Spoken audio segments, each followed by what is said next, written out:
Now let's bring you a report on the recommendations of the European Union, which they say could help improve Nigeria's electoral processes and uphold regional and international commitments. The report. About 3 months after the general elections in Nigeria, the EU observation team has released the final report of the observations in the entire election. The final report contains 6 priority recommendations, which points to the need to remove ambiguities in the law, establish a publicly accountable selection process for INEC top officials, ensure real-time publication of and access to election results, provide greater protection for media practitioners, address discrimination against women in political life, and address impunity regarding electoral offenses.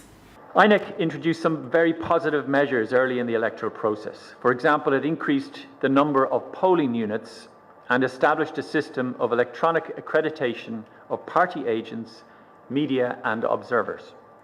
Public confidence, however, in INEC was severely damaged on the 25th of February due to its operational failures and lack of transparency.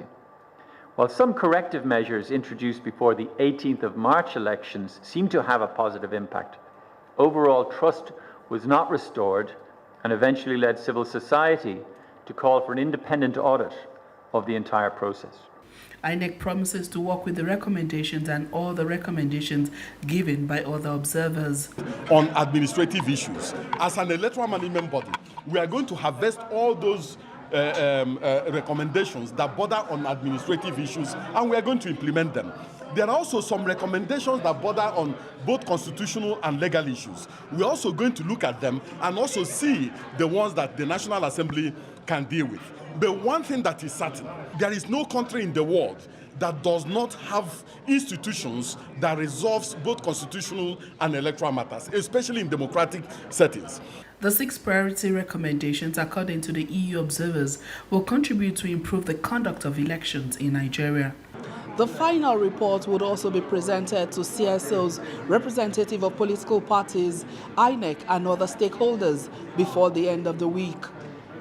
Moya Thomas, TVC News, Abuja.